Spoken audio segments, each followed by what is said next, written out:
So this guy's definitely mastered selling at a very high level, but also getting agents out into the field and helping them sell at a very high level.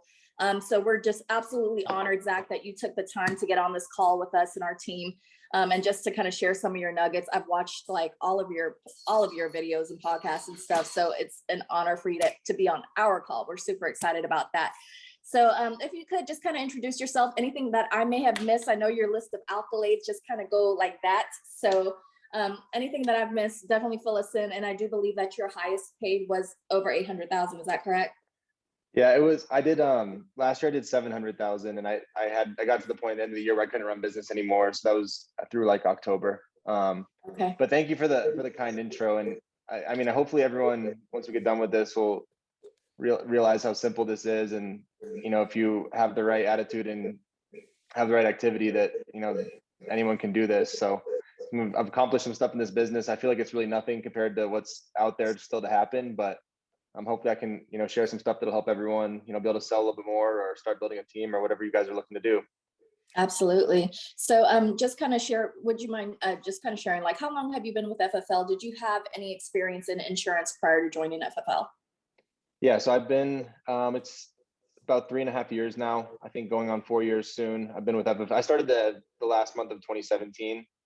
And then prior to being here, I was going to go back to, well, so I went to college. My wife and I moved to South Carolina. She was doing this program called Teach for America, where you go, you know, serve in underprivileged schools where they can't find teachers. And so we deferred our enrollments to go to medical school for a couple of years. And she ended up going back. She's in school now. And then I decided not to, and I dove into this. I didn't have any sales experience prior or anything like that. I just had gone to school for my degrees in integrated physiology and biochemistry. So it's, you know, totally applicable to what we do every day here, right? So right, because you coming from a family of doctors, right? Mom, dad, wife, everybody. Yeah, everybody. Yeah, and it gets weirder. My wife's a twin. Her twin sister's in medical school, and my little sister's in medical school. We got a couple uncles, both my parents. Yeah, so it's pretty wild. I'm definitely the black sheep of the family, so to speak.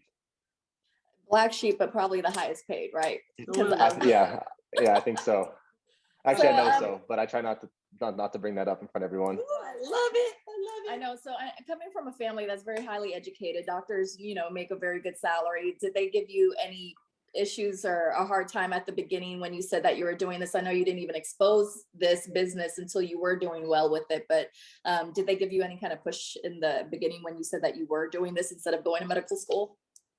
So I started doing this. I didn't really like tell them what I was doing. And I think I was just nervous that, you know, they were going to be disappointed or something like that. And the reality was, I had a conversation with my dad about it probably like a year into doing this, when I was sure I was going to keep doing this. And he was like, look, I think the only reason you were going to go to medical school and be a doctor is because you thought you had to, and you thought that was a good way to make money. And it was, right. So that's what my thoughts were. So, he was like, I'd rather you do something that you're happy and you enjoy. And so they're very supportive. I think I overthought that and thought they would be, you know, kind of disappointed. But they're very happy and very supportive once I told them, and they were just like, we wish you told us sooner. So I'm just very lucky to have, you know, a supportive family. And I'm blessed that was one thing I learned from growing up around doctors, though. I think sometimes people think that they work a cushy job and drive a Porsche to work and work a couple hours. And like, I grew up, my dad owns his own practice. I would wake up, 6 a.m. He'd be gone. I'd get home from, whatever sport I was playing, 7:30, 8 o'clock at night. He was getting home after me, so it's just, I got to witness that work ethic up close. And I think that was just incredibly beneficial to get to see. So I was never confused. Like, I never had this confusion that you had to work really hard to make good money. Like, he was probably working 80 hours a week, still being on call when he's 60 years old. Like, he works hard. He does well for himself. He probably makes 300-400 grand a year, but he works his butt off. And so I'm happy I got to see that. That was incredibly beneficial. And I feel really, fortunate to get to grow up around someone like that. Yeah, absolutely. My background's in nursing. I've been an RN for like 17 years. So I see the kind of work, and I experience that kind of work for myself. So I can say that the lifestyle that's accompanied with this type of business is just way different. So there's a lot more freedom in this. And I definitely feel like, if we're going to make the money, you might as well be able to have the time to go with it, not be time broke at the same time. So, congrats to you for going off off track there. So I just want to go into some questions even before you started really building an agency, when you were just, on your own, day one, you just got started. And what did I shouldn't say day one, but more so when you were in that year that you did over 700,000, what did your schedule look like? How many appointments were you running per week? What did your lead spend look like? What did that mix look like? Can you kind of take us through that? And I also like to preface this with everybody, please have pen and paper, because I know Zach is about to give us a lot of nuggets here and you don't want to miss it. So write it down. Okay. Ready. Oh, you can't see it. Yeah. I think the biggest thing was, so like go back to 2018 was my first year in the business, and I ended up writing Hall of Fame that year, and that was my goal. And I remember I spoke with Mark Mead at conference. I walked up to him and had a conversation. I was like 1 month in, and I think I did like maybe 10 grand my first month. Like it was nothing crazy. I was just trying to figure it out. And I was like, because he wrote a lot of business that year. I think it was 600,000 or something. And I was like, what are you doing differently? And he was like, well, two things. I've been doing this. I've been doing sales for a long time.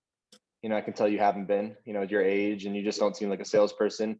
And I leads and appointments is what it always boils down to me. So we kind of broke it down at that time. A lot of people were running, 15, 20 appointments a week was kind of like normal. So he was like, well, with your skill set and everything, you're going to have to run a lot more. He's like, how many do you close? I'm like, if I book 10 appointments, I'll write 2 or 3 of them. So we went and broke it down. And this is the thing I always do we had a meeting in the Denver office this morning. So like, if you take 30 appointments a week times 52, that's 1,500 appointments for the year, right? And the average premium is like $1,350 now. So that's like 526,000, right?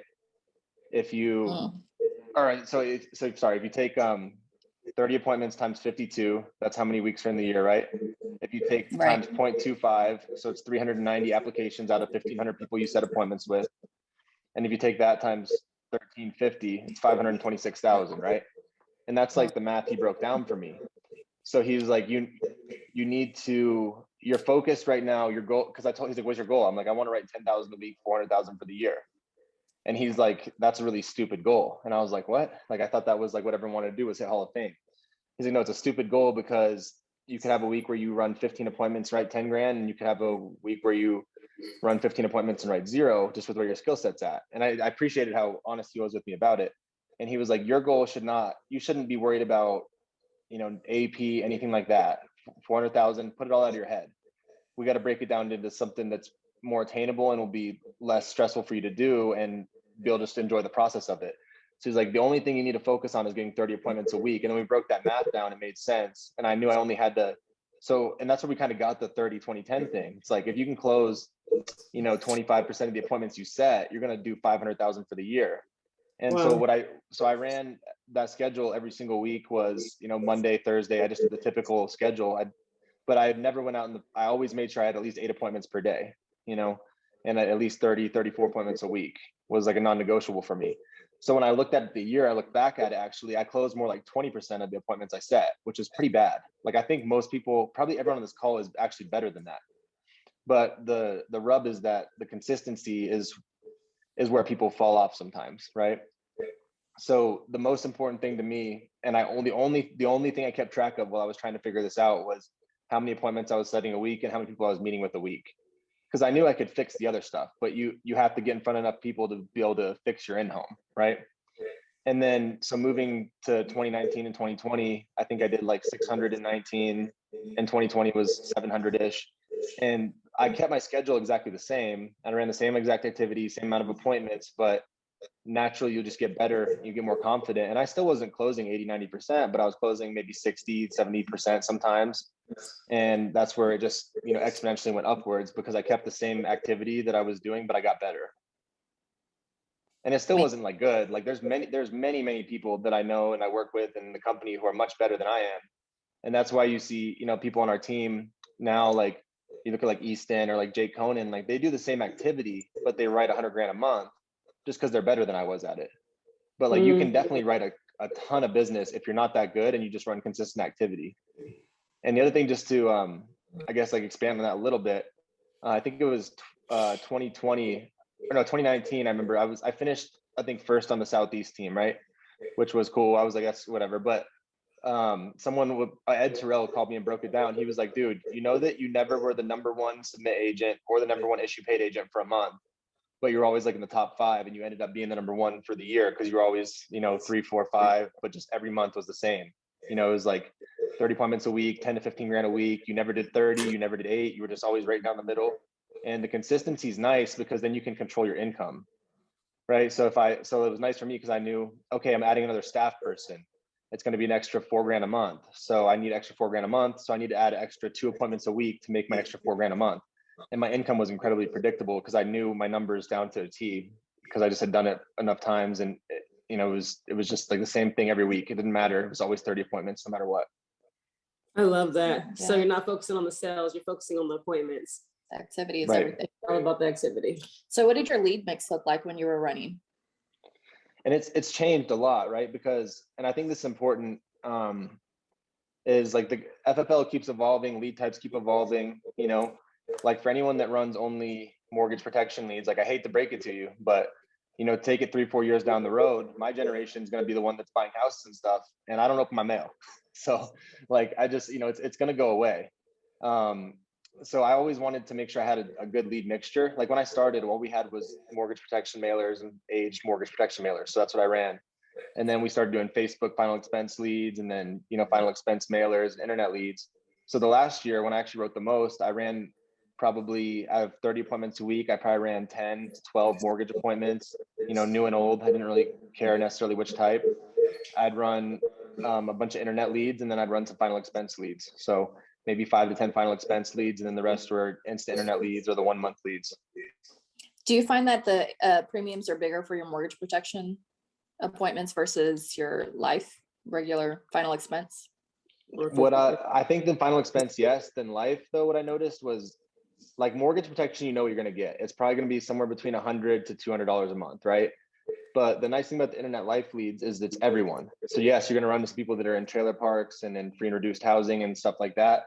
But then you're going to run into people that make, like I remember I had a day where I was in like this crazy part of town where it was like all people that were on like Section 8 housing, which is fine. I'm happy, it's $30, $40 a month. And then like the second half of the day, I had like 3 people in a row that like business owners made like 20, 30 grand a month. And like, you don't get that with mortgage protection. So I think it's like, and like Forrest Gump, it's like life's a box of chocolates. You never know what you're going to get. Like, that's kind of how I look at the internet leads. Like you could get a little bit of everything with those. And that's why I liked them, because it kept everything was different. And that's why I never wanted to be married to one lead type. Right.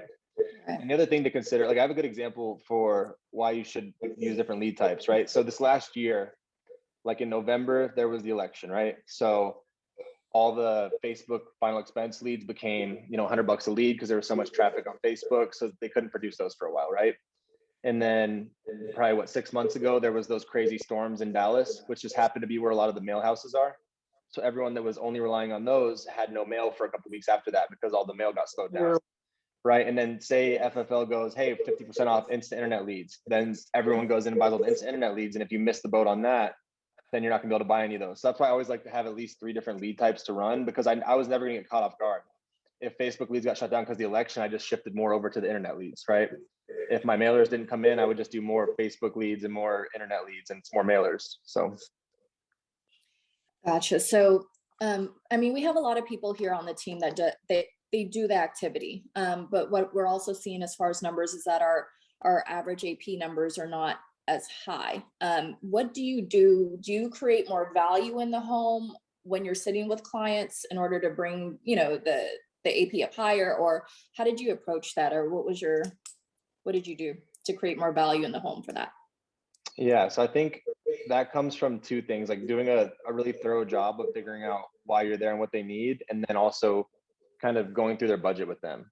So like by the first part, what I mean, this is how I run internet appointments. So we sat down, I would go, hey, I assume you all filled this out because you want to make sure if something happens to either person, that the other one is not going to be left with some kind of burden. Or actually, let's say it's a single person, because that's most common with the internet leads, right? So like, Mary, I assume you filled this out because you want to make sure if you pass away, you're not leaving a burden on someone. Is that right? Yeah. Then I'll dig in, figure out who the beneficiary is, spend 5-10 minutes there. Oh, it's your daughter. Okay, got it. You live in Texas. She's over in Nevada. So you just want to make sure. Now, were you just concerned if you die to make sure your burial is covered, or did you have some sort of debt that you were worried about? Or did you want to leave a little bit of a legacy? So I figure out who it's going to be, most important. This is right after the start of the appointment. I jump right into that. And you build rapport through like figuring out about the beneficiary and things like that, because that's a really natural way to build rapport. And the client's talking about someone that they care about. And when people are talking about something they like, naturally it makes them like you more, right? So I wanted them to talk to me about the beneficiary, tell me what was going on. And then I didn't just go, okay, so what do you need? I went, were you just looking to make sure your burial was covered, or did you have some sort of debt you wanted to make sure was going to be taken care of, or did you just want to leave a legacy for the kids? And a lot of times you get a little bit of a mixture of both, right? Sometimes they'd go, yeah, I have a little bit of debt over here and my burial needs covered, right? And then you can kind of dig in at that point. So, okay, got it. So, I assume, do you have any idea based on, maybe friends or acquaintances, other family you've had that have passed away, like what you think your burial is going to cost? And again, I'm trying to get them to draw from like a real life experience, right? Because sometimes people will go, I saw somewhere that you could do it for $2,000, right? But then if you do it that way, they'll go, oh yeah, I remember, my friend Mary passed away and it cost like $15,000 for the funeral. I'm like, okay, got it. So do you think that's about what it would be for what you're looking to do for your funeral? Yep, that'd be about right. Okay, got it. And then you said you'd like to leave some money for the kids. Do you know you'd like to leave an extra 5,000-10,000 just for them to have something to remember you by, or is that kind of what you're thinking? And if you're throwing out numbers and stuff like that, then they'll go, yeah, maybe an extra 5,000 or 10,000 would be great, right? And then so right there, you're building it up a little bit, and you can always bring it back down. But if you just go in there and say, okay, so you just want cremation, so you need what, 3-5 grand, then they're gonna go, yeah, that sounds good. So I'm just trying to have them draw on, real life experiences, right? Or if we're in a house, like, okay, got it, so you have a burial. What about this house? You said you own it. I mean, do you want to make sure that your kids are gonna be able to take over the house from you? Yeah, okay, got it. So we need to probably put something in there then that would cover the mortgage for your children so they can sell your house and not lose all the equity you built up, right? So just spending time up front in the appointment before we even jump into the inventory sheet, kind of like letting them order take, right? And kind of like, and I wanted them to feel like I was like kind of like custom designing something for them and like building around what they told me that they wanted. But a lot of it was suggestions that I gave them, right? If that makes sense. Absolutely. So you spend a lot of time asking a lot of questions and painting that picture of exactly what it's going to look like, who's going to have to do what, and how much, right, and how much money that's going to take before we even get into the inventory sheet. Absolutely. That's really good. Yeah, because it's like right after they've told me it's a beneficiary, where they live, and I'll dig into all kinds of stuff there, right? So your daughter lives in Nevada, got it. Is she married, single? Oh, she's single, 2 kids. Okay, got it. So, and she's a teacher. Okay, so I guess the reason you had me out here was because it'd be impossible for her to come up with enough money to bury you given her circumstances, right? Like I want to know everything so that it's all out on the table, and that avoids you getting objections at the end. If they lay everything out like that for you, then you won't get the objections, because they've just told you, yeah, my daughter has 2 kids and she's a single mom, and that there's no chance she'd come up with 10,000 to bury me. Then at the end, if they say anything crazy, you can go, hey, Mary, I know this is uncomfortable, but you told me that you didn't want to leave your daughter in this, compromising position. So, I mean, what do we need to do? Which one of these is going to fit in your budget? Because it sounds like based on what you told me, you wanted to get something done today, right? And you just use their own words and the own reasoning that they said to help them move forward. Because absolutely. The other thing that everyone has to remember, especially for newer people, is a lot of the people we're meeting with are like 70 years old and have no life insurance, right? So what that tells me about them is that they're procrastinators by nature.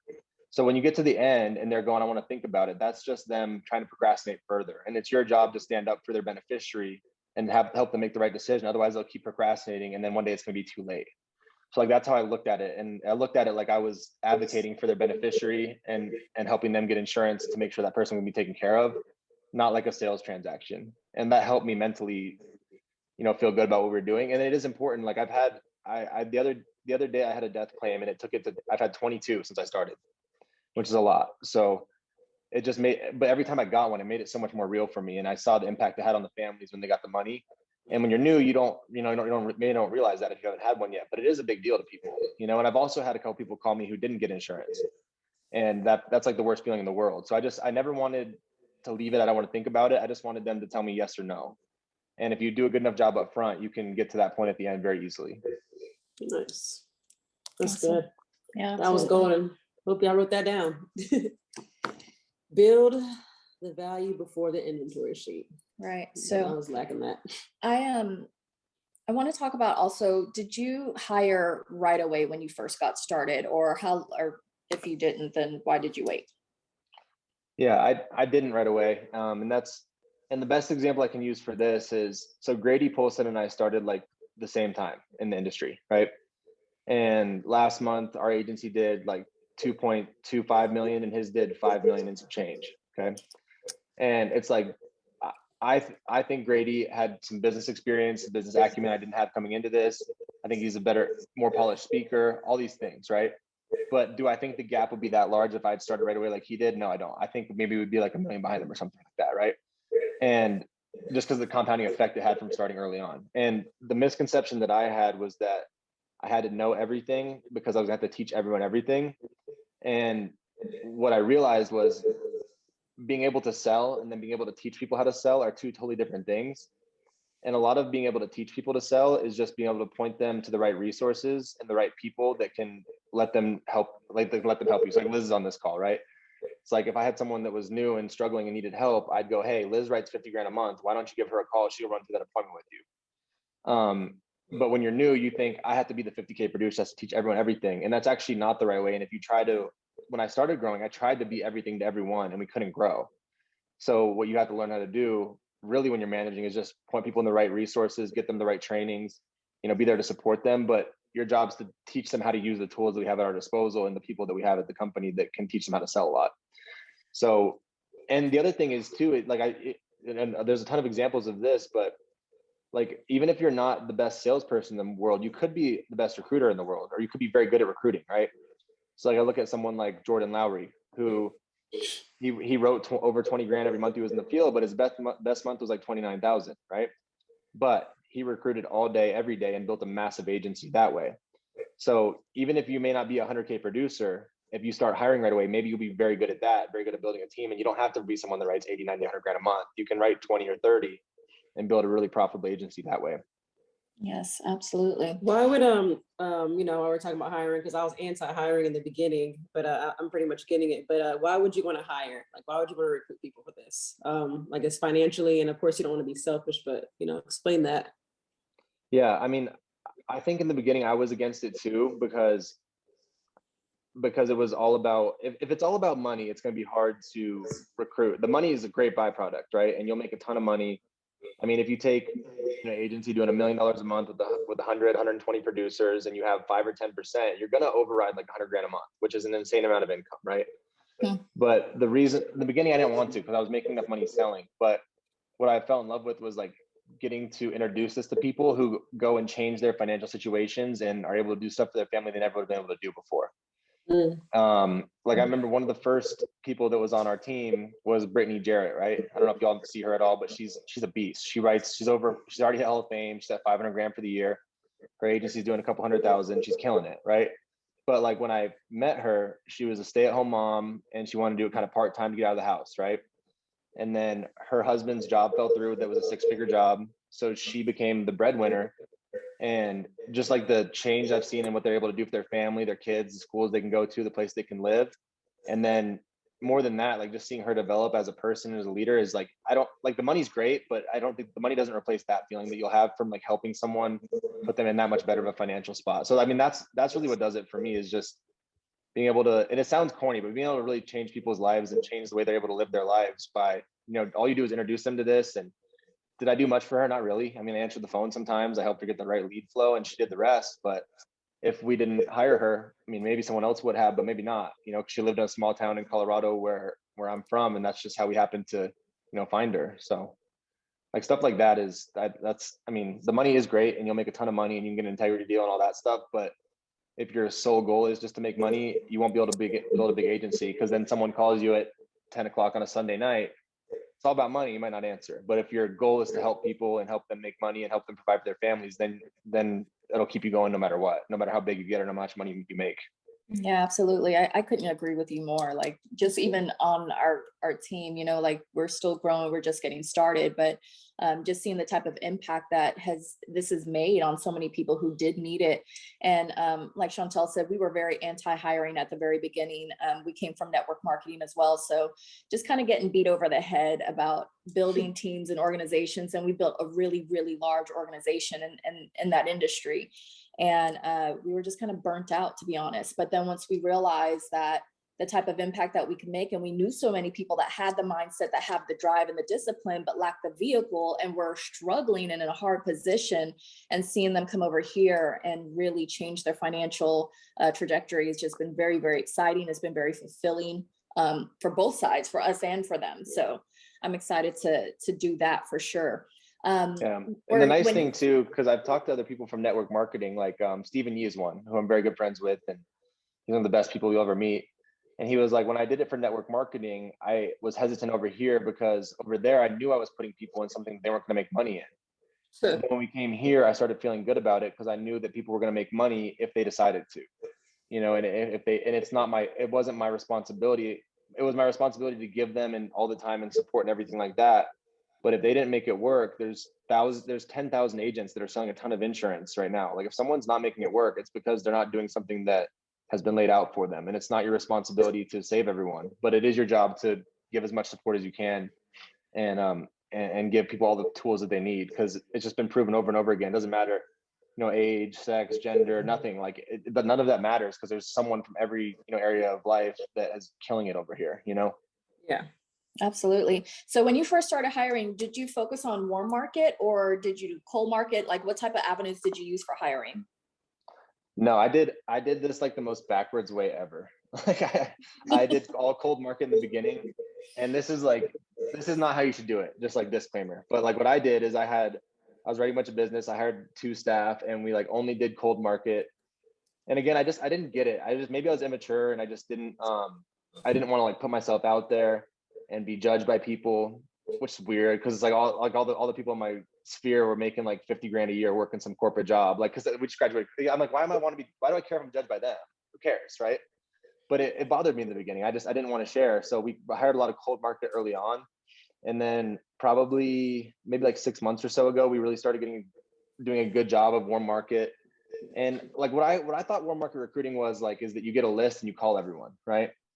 And just because that's what I've known about it. But what it really is just using the free platforms we have, you know, social media. So Instagram, Snapchat, Facebook, whatever you can, post something that someone can see something on. You're just posting and sharing about what you're doing, the results you're having, about, you know, other people's success stories and that deposits, that sort of thing. And like some of the most powerful things are just taking pictures with clients where they're happy and smiling. Because even if like one of our really good agents came to work with us, he was making like 120 grand a year, someone I went to school with at a different job, but he hated it, right? And he's like, I kept seeing all these pictures of you with all these crazy looking people smiling, everyone looked like you're having fun. And so like, even if I could make the same amount of money, it looked like I'd rather do what you were doing there. So I think it's just like sharing all aspects of what we're doing. And you don't have to reach out to everyone, but if you'll find people that will reach out to you because they'll be like, I want to do that. Like, that looks awesome. Yeah, it's hard work, but look, I mean, what I've gotten a lot is they're like, I know you, like if you could do it, I know I could do it too. So you'll get a lot of that if you just share and are transparent about stuff. And the other thing I'll say about warm market is like, I try, and this might sound weird, but I almost try early on to like kind of push them away or like scare them off a little bit. Just meaning like, I'll tell them, like one thing I always ask people when we're doing interviews is I'll go, hey, so if you ran 15 appointments, you spend $1,000 on leads, you have 15 appointments, you don't sell any of them, would you quit or what would you do at that situation? That's good. And everyone always asks me, is that going to happen? I'm like, oh, it's definitely going to happen. Like the number 1 agent on our team, Jake, this was like 3 weeks ago now. He went 0 for 18 over the weekend and made no money. And keep in mind, he's number 2 agent in the whole company. He's written 600 grand this year. But then on Tuesday and Wednesday, he wrote like $25,000 because it just came back. But I just want to know, like, if you're the type of person, if that happens, if you're going to crumble, this is not going to be a good career for you. So I almost try to push them away. And then when you do that, it doesn't make it like too good to be true. So people want to come work with you, or at least the right ones do. You won't get the ones that aren't going to do anything. Yeah. No, that's a great question to ask during interviews too. And what avenues are you using for hiring cold market right now? Yeah, so obviously Besides, we do all of the, I guess, Facebook, Instagram, Posting money. Yeah. that. So we do all the Facebook, Instagram, all that stuff. And we have a full-time social media marketing person, which has been a game changer for us because, you know, obviously, like y'all talk to me, you can tell I'm not like the creative, like that's not my thing. Like I'm like very like numbers, like spreadsheets, like nerd, right? But so I needed someone that was like creative and could do all of the nice graphics and stuff like that. So that's been huge for us to have someone that does a good job of that as well. And then it's something that our agents are like proud to share out because it looks good. It's not some crappy picture that I put together, you know? So that's been a huge thing. And it's been one of the best investments that we've had, I think. And then aside from that, we use a little bit of everything. So we use like ZipRecruiter, LinkedIn, Indeed. We do email marketing blasts. So just collecting everyone that we've ever sent in a resume, anything like that, put them in an email blast and just keep dripping on them. And we just do a little bit of everything, honestly. And it's funny because like a lot of people are like, why do you still use ZipRecruiter? That sucks. I'm like, well, I came from ZipRecruiter and Easton came from ZipRecruiter. So if I never hire anyone from ZipRecruiter, and Liz came from ZipRecruiter.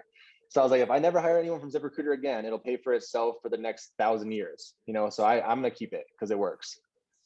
So I think it's a little bit like leads, right? I think if you can do a little bit of everything, then you'll find good and bad in it no matter what, right? So I don't think there's any like perfect solution. There's no perfect hiring source. So there's no perfect lead source. I think it's best to do a little bit of everything. And, you know, you're going to get people that write from a little bit all of it. I can think of people on our team from like everything that we use to hire that they've come from. Yeah.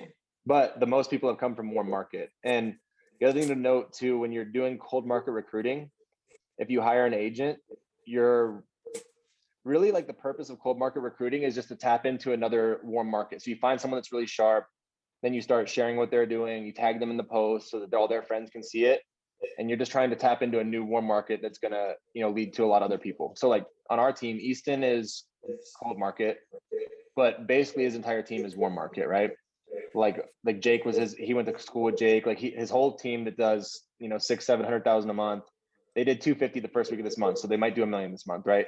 So pretty much his entire team is all warm market.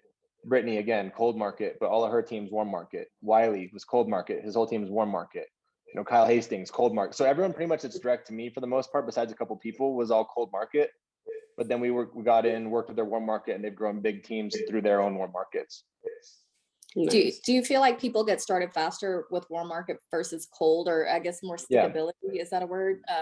Like the percentage wise of how many, you know, cold market people you're hiring versus how many actually write business, turn into writers? Yeah, warm market people are gonna stick around and write more business and get stuff more quickly, I think, for the most part. But so I think if you're starting out, like, and the example we always use, which is a dumb one, but because it's political, but I'm just not trying to be, but it's like everyone knows, like someone won an election on social media, right? Like whether you like him or hate him, you know, he won an election on social media. So it's like, why do we not use that tool that you could use to build a massive business from social media? Like Nina was telling me the other day that she does 100 posts per day between all of her different social media channels. And they've hired 90% of their team that did $1.5 million last month from social media. So it's like, why would we not use that and use that effectively? It's a free tool that you could take massive advantage of.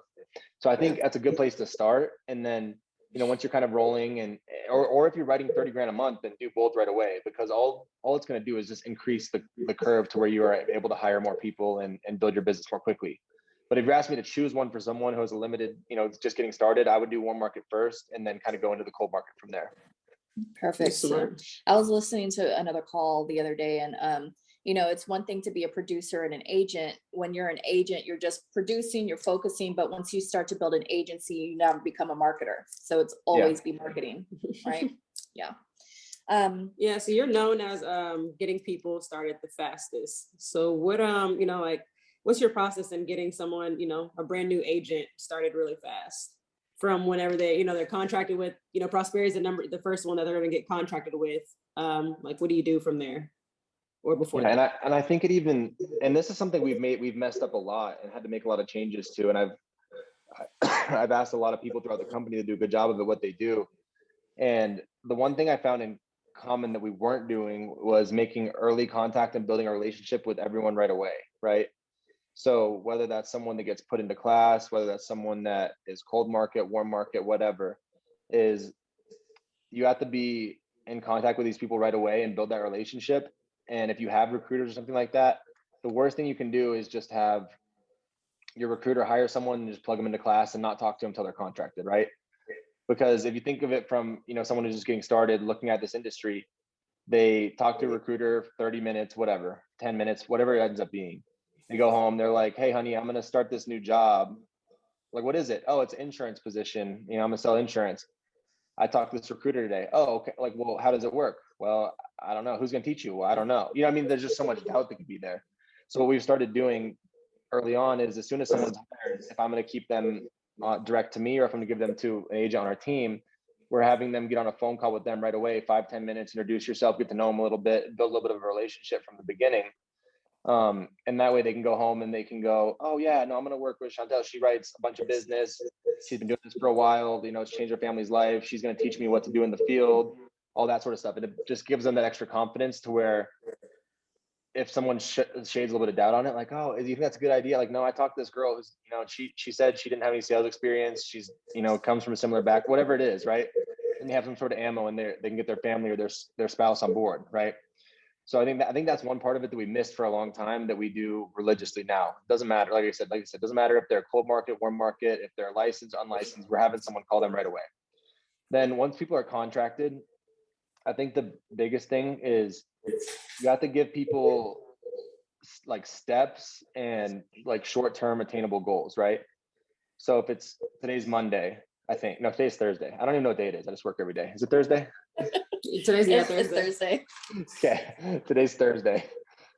See, like you don't have to be anything crazy special to figure this out. I don't even know what day of the week it is. So that's why I have my staff and my wife. They keep me organized. So, so today's Thursday, and someone's like, I finished my contracting today. Go, okay, cool. So, and whatever process you guys have for getting agents started, but we have a new agent website, right? So if it was Thursday morning, I go, hey, we have live Zoom dials going on right now. I want you to get on there and listen in for a little bit just to understand what to expect on Monday, because your first dial day is going to be on Monday. So then once you do that for a couple hours, I need you to go to our new agent website. There's 6 steps on there. I need you to complete everything on there. There's a bunch of videos, little boot camp type thing. I need you to get through all that stuff, all the documents say print everything off. And then I'll be able to recap with you and tell you what you're going to use it all for. So I need you to get that done. You know, today's Thursday, so Friday, you should be done with that by Saturday, okay? So why don't you let me know when you finish all that up, and then we'll jump back on the phone. So now they know, like, my goal is to get through this step, and then we're gonna talk again. So then they go, okay, I got that done. I'm like, okay, great. So the next step is, you know, we're gonna have you dialing on Monday and running appointments next week. The good news is you submitted your contracts, so we can get you out in the field with paper contracts. And the nice thing about that is if you go right, you know, 5-10 grand, we can call the carriers and go, hey, you know, Bobby at Americo, this new agent wrote 7 grand. Can you get their contract pushed through? And they'll do it because they know you have business pending. So we're gonna get on the field right away. And plus, like, if you started a new job right now, it would take you 2 weeks to get paid anyways, right?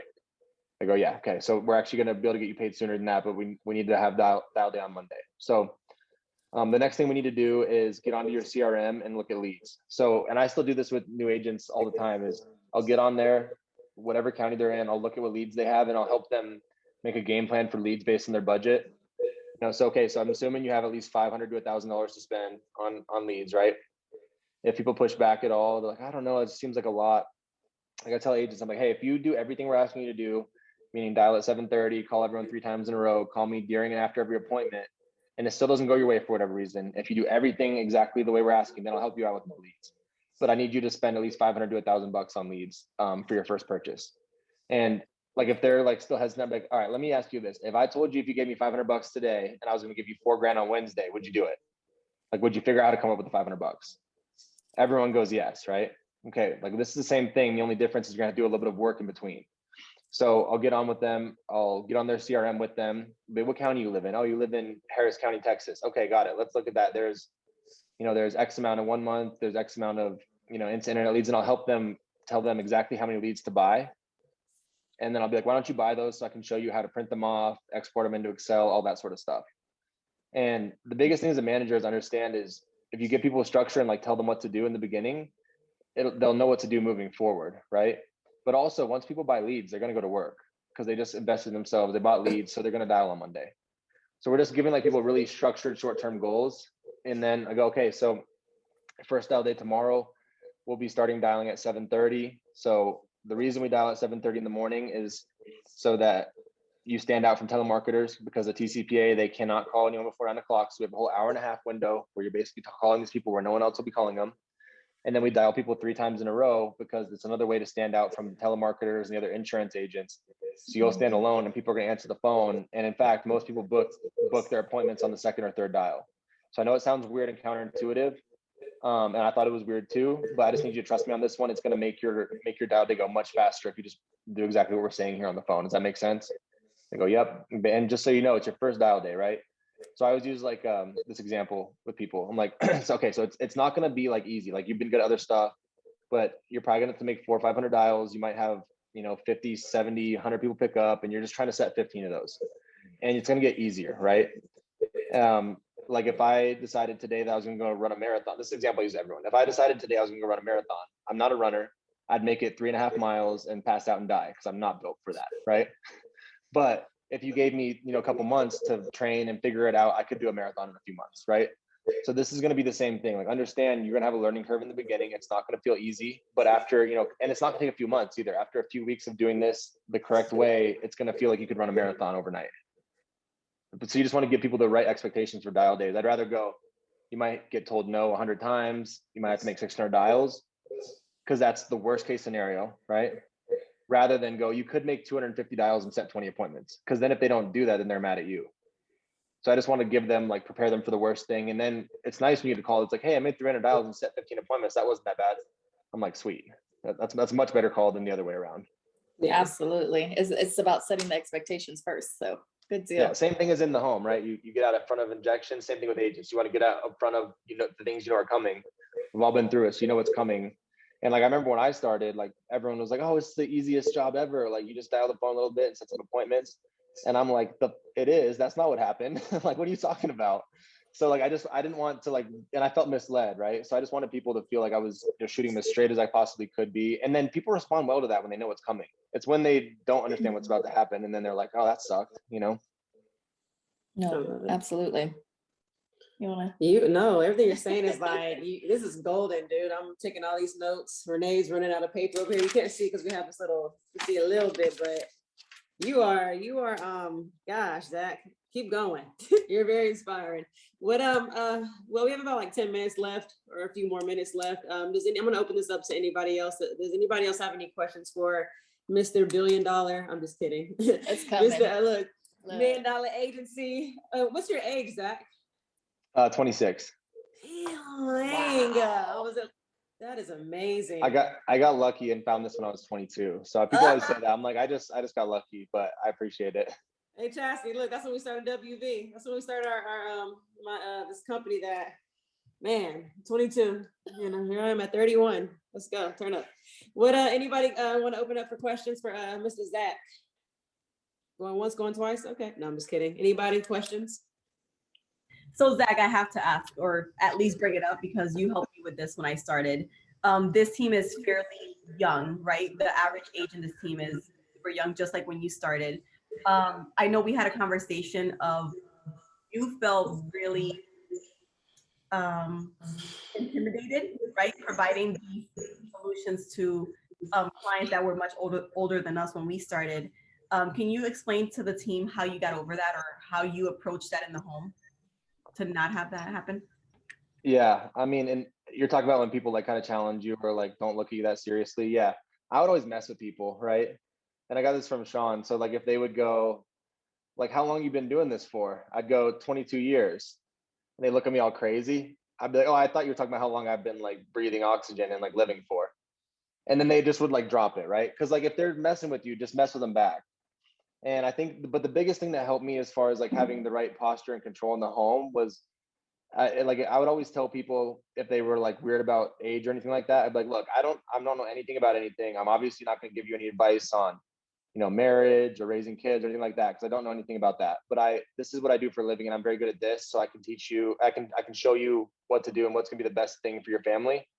And I will put you in the best position possible. So I just need you to know that I'm good at this and nothing else. So I won't give you advice on anything else besides what to do with your insurance. But yeah, if they're messing with, Liz, what was the one that happened with you? I can't remember exactly, but I know it was funny, the example we used. You told me to tell them that I was in the military, but don't worry, I won't make you do push-ups. Yeah, like sometimes you just have to break the ice. Like, yeah, people were being like, you're like, I feel like I'm not like connecting well with them, like just somehow bring up, I told her, I was like, just bring up that you're like in the military service and be like, yeah, don't worry, I'm not gonna be a drill sergeant, I'm not gonna yell at you, make you do push-ups or anything like that. I'm just here to get you insurance. And so people are being like confrontational. If you say something like that, it totally disarms them, right? Or another thing, like for the guys on this call, like sometimes you get the real macho guys and they're protective of their wife, right? So like what I would always say if they were like sitting there like, arms crossed, like trying to look tough because they're being defensive, I would just like look at her. I'd go, man, I bet you feel real safe walking around at night with him, because I would not want anything to do with that guy. He would beat the crap out of me. And then he'll feel all good about himself and loosen up. And, so just little things like that you learn, but it's an easy way just to disarm people, and like self-deprecating humor is great. But, stuff like that, like if you feel tension in the room, don't move on. Try to get rid of it before you move on through the rest of the appointment. That's really good advice. Nice. All right. Anybody else have any questions for Mr. Zach? I was surprised JB didn't. Look, he coming on. I knew it was coming. Hey, I'm about to talk right now. I was gonna say something. I knew it. So what's funny is when they said you were coming on, man, I was excited because I was watching you and Andrew before I ever talked to Yolanda, before I ever talked to Renee and Chantel. I was watching the videos because I thought it was a scam. I really did, So I'm watching all the videos and you and Andrew doing all the interviews. And so I'm just like, I feel like I knew y'all, you know what I mean? Matter of fact, I feel like I knew you so much to where I thought when you were like, hey, what's up, JB? That's how many of the videos I was watching. But you mentioned something that, and I actually ran with it, but I want to hear you talk about it a little bit more. You said in the beginning, you started off with the leads with the calls, and then you went to the house to make them tell you no twice. So what do you say, or what did you say at the door? Because I had some door knocks in the beginning, because I had some leads that were probably from the time when Jesus was in the second grade, you know what I mean? And so the numbers were old or whatever. But what do you say at the door when you go knock? Yeah, I know you watch all those videos, me and Andrew. I don't. We were talking about the other day. I'm like, dude, there couldn't be two like less charismatic people doing podcasts together than me and you. So, anyway, yes, and his like 6-second pauses and me like having my ADD all over the place. I'm like, this is a mess, but hopefully it helps. Man, it's some funny stuff though, man. Y'all have some funny stuff. Yeah, it's interesting, dude. He's great, and that's another one too, right? Like total introvert, and has built the agency. They did $18 million last month. It's crazy. It's just another testament. But insane. Yeah. And if you got to know him too, like you got to know me, you'd be very unimpressed. So same thing with with him, right? You're like, oh, it's just the normal guys that just work hard. So, but yeah, so like when I was new, I just had moved to South Carolina. I graduated college. I didn't have any money. I think I had like $500 to spend on leads. So I bought all like the $1, like the equivalent of the $250 mortgage leads, right? And I was like, I had to make this work because this is all the money I had. So I would dial through all of them, and then I would set up on Sunday where I'd put all the leads that I couldn't get a hold of into this app called Road Warrior, and I would go door knock all of them. And then what I heard Sean early on say, whenever he was door knocking people, he would just show up and pretend like he had an appointment. So I would just show up and I would just go, hey Liz, this is Zach. I'm here for our appointment for the mortgage protection. And they'd go, what appointment? We don't have one. I'd be like, oh, God, my scheduler must have screwed this up again. Dispatch had me out here to see you. So anyways, is now a good time? You want me to take my shoes off, or do we need to do it a little bit later on? And then I would just try to sit with them then or reschedule at that point. Man, that's gold right there, man. It works a lot too. People are like, I'm like, is it like, oh my gosh, this crazy scheduler person just keeps screwing me over. So anyways, does that kitchen table over there work good for us to take care of this, or what? That's good. No, I love that. Oh, I have a quick question. So with your agency doing $2.2 million, how many writing agents do you have? We had 235 last month. Wow. So that seems to kind of be the average, huh? It's like every 100 writers is about $1 million. Is that right in production typically? That's what's been for ours for sure. And I think that's just, like when we were starting building this thing, we didn't really know what we were doing. It was just Easton and I were just out there running a bunch of business. But I just always wanted to make sure everyone was making money, and I know what my strengths and weaknesses are, and I know I'm not like the most effective communicator all the time, and I've gotten better, but I knew that wasn't like I wasn't going to motivate anyone, right?